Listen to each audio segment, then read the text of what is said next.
Hi guys, welcome to the channel. In today's video, I'm going to show you how you can restore Snapchat streak. So before getting into this video, must subscribe to our YouTube channel and click on the bell icon. So the first step you simply need to do is to open Snapchat. Okay, and click on your profile picture on the top left. And you simply need to click on the gear icon on the top right. Here you need to scroll down. And here you need to click on I lost my snap streak. And click on how do I restore my snap streak.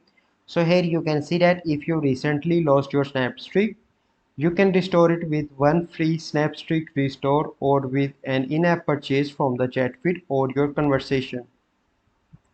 So basically you simply need to go back, and let's suppose you want to lost any snap streak. So you can see a fire icon here.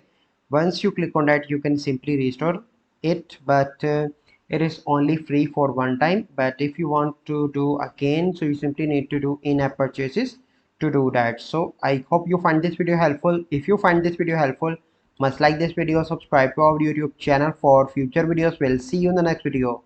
Thank you. Have a good day.